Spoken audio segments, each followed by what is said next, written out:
ફરિયાદ પક્ષના કેસની ટૂંકમાં હકીકત એવી છે કે આ કામના આરોપીએ પોતાના કબજાની હીરો કંપનીની સ્પ્લેન્ડર મોટરસાઇકલ, જેનો આરટીઓ નંબર GJ09DK 4299ના ચાલકે પોતાની સ્પ્લેન્ડર મોટરસાઇકલ ઇલોલ 4 રસ્તા રોડ ઉપર પૂર ઝડપે અને ગફલતભરી રીતે હંકારી લાવી આવતા જતા રાહદારીઓ તથા પોતાની જિંદગી જોખમાય તે રીતે ચલાવી લાવી, જે બનાવ અંગેની ફરિયાદ આ કામના આરોપી સામે હિંમતનગર ગ્રામ્ય ડિવિઝન પોલીસ સ્ટેશનમાં ભારતીય દંડ સંહિતાની કલમ 279 તથા MV એક્ટની કલમ 177:184 મુજબનો ગુનો કરેલ છે. સદર કામે ફરિયાદ પક્ષ તરફે વિદ્વાન APP શ્રીએ તેમની મૌખિક દલીલમાં જણાવેલ છે કે આ કામે ફરિયાદ પક્ષ દ્વારા તપાસાયેલ સાહેદના પુરાવાથી આરોપી સામે આક્ષેપાયેલ આ ભારતીય દંડ સંહિતાની કલમ 279 તથા MV એક્ટની કલમ 177:184 મુજબના ગુનાના આવશ્યક તત્વો પુરવાર થાય છે.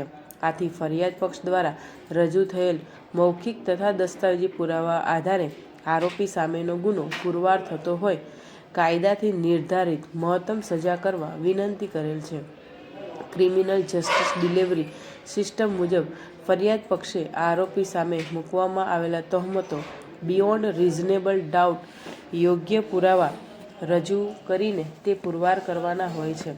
ટૂંકમાં આરોપી દોષિત છે તેવું પૂરતો અને વિશ્વસનીય પુરાવો રજૂ કરી પુરવાર કરવાનું હોય છે. આરોપીએ પોતાની નિર્દોષતા પુરવાર કરવાની હોતી નથી.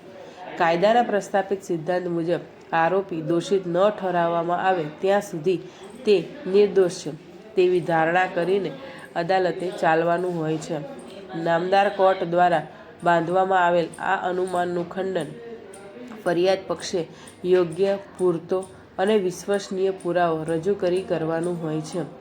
ફરિયાદ પક્ષના રજૂ થયેલ પુરાવામાં એકાદી કડી પણ પુરવાર કરવાનું ફરિયાદ પક્ષ ચૂકે તો તેવી સ્થિતિનો લાભ બચાવ પક્ષને / આરોપીને મળવાપાત્ર થાય અને તે સંજોગોમાં આરોપી દોષ મુક્તિ અગર બેનિફિટ ઓફ ડાઉટ મેળવવા હકદાર થાય છે.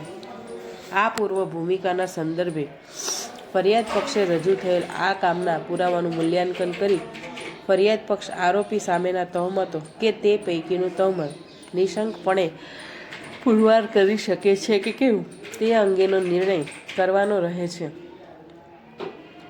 આ તબક્કે ભારતીય દંડ સંહિતાની કલમ 279 ધ્યાને લેવી આવશ્યક જણાય છે, જે રેડી રેફરન્સ માટે અત્રે પ્રસ્તુત કરવામાં આવેલ છે.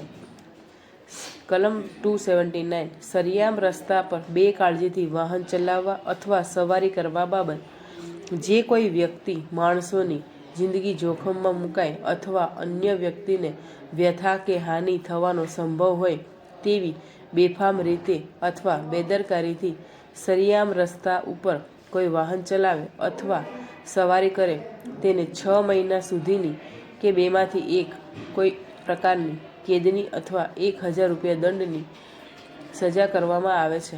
વધુમાં મોટર એક્સિડન્ટના કેસમાં ગફલતભર્યું અને બેદરકારીભર્યું ડ્રાઇવિંગ કરવા બદલ દોષિત ઠરાવવા માટેના જે ધોરણો છે તેમાં સૌ પ્રથમ ફરિયાદ પક્ષે એમ પુરવાર કરવાનું હોય છે કે આરોપી બનાવ સમયે અકસ્માત વાહનનું ડ્રાઇવિંગ કરતો હતો અને સદર ડ્રાઇવિંગ બેદરકારીભર્યું અને ગફલતભર્યું કરતો હતો.